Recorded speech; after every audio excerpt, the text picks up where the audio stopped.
Isang mapagpalang araw ng linggo, kapatid. So, nakapagsimba na bang lahat? Wait lang, huwag mo na scroll. May share lang ako, okay? From the book of Mark, chapter 13, verse 31. So, ang sabi ni Jesus, Heaven and earth will pass away, but my words will never or will not pass away. So, ano ba ibig sabihin nito? So, paano ba natin may apply ito sa pang-araw-araw nating pamumuhay? Okay? So, sa araw-araw, maraming bagay or let's say lahat ng bagay, hindi sigurado yan. Wala tayong assurance. Income, trabaho, yung mga plano natin, pati yung mood mo, yung mood ng asawa mo, yung mood ng mga asawa mo sa work, walang kasiguruhan yan.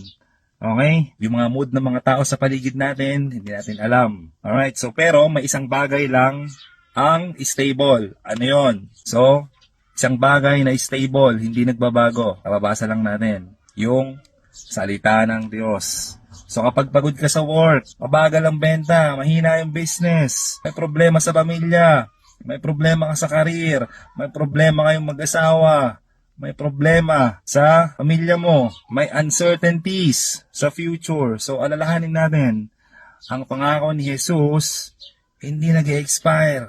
Yung promises ni God hindi kailanman nagmamaliw. Simula ba nung una hanggang ngayon, yung pangako niya hindi nagbago, hindi nag-expire, hindi kumupas. Alright?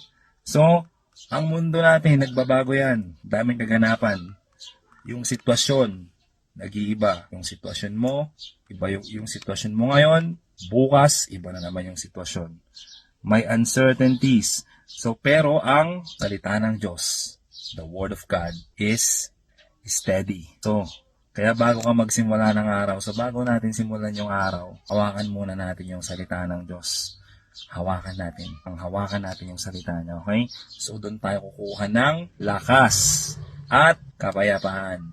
Sa salita ng Diyos, may kalakasan, may kapayapaan, may kasiyahan.